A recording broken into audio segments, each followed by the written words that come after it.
Ito yung mga araw na sobrang bored. Today is July 5, 2024. Wala kang ginagawa. Inihintay mo yung tawag at mga chat ng asawa mo nasa South Korea. Almost 1 year na siya doon. Ka naman, walang trabaho. Andito lang sa bahay, nag-asikaso sa mabata. Na grade 6 students ngayong pasukan. July 29 yung pasukan nila.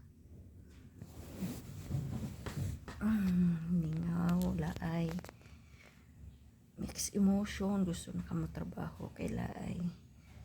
But you need to do things na plano sa inyong husband na magstay lang ka o mag-asikaso lang. Daily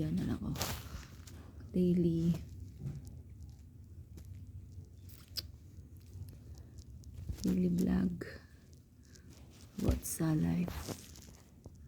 Bye bye.